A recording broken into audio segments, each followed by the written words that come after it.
Venezuela पर वो जो स्ट्राइक्स हुई हैं वो ड्रग्स के नाम पर हुई हैं या ऑयल के लिए हुई हैं?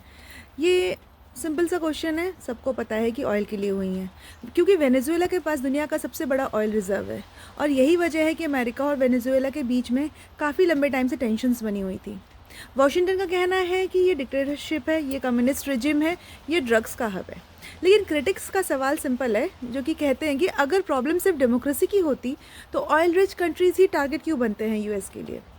प्रेशर का तरीका क्या क्या ये लगाते हैं, जैसे कि इकोनॉमिक सैंक्शंस, रिजीम चेंज की बातें करते हैं, मिलिट्री थ्रेट्स की बातें करते हैं, अपोजिशन को सपोर्ट करते हैं, डिप्लोमेसी के नाम पर इंटरवेंशन और डेमोक्रेसी के नाम पर war.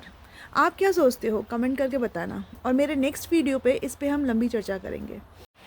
So in this video I will tell you that what has happened earlier.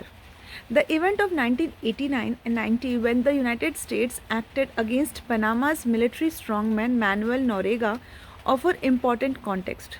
In December 1989, then US President George H.W. Bush launched Operation Just Cause, sending nearly 20,000 American troops into Panama to oust Noriega. He was accused of drug trafficking and corruption charges. Just make the points. Similar to those now leveled against Venezuela's president Nicolas Maduro.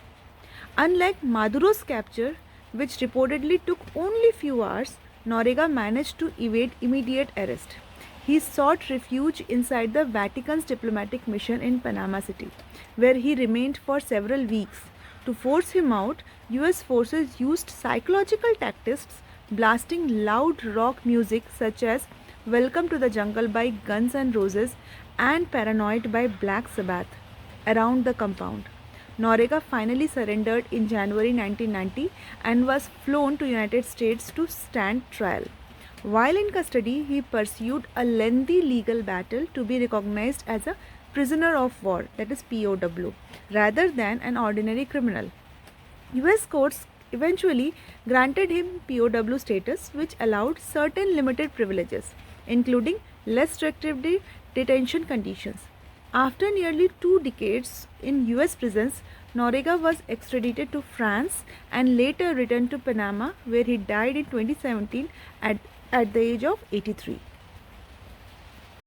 So when I say that world is unfair to India, it means a lot to me, because whenever I say that India is always been in the bonding state, same case, if India wants to attack to some other country, it becomes a questionable action. But what about other Western countries, especially United States?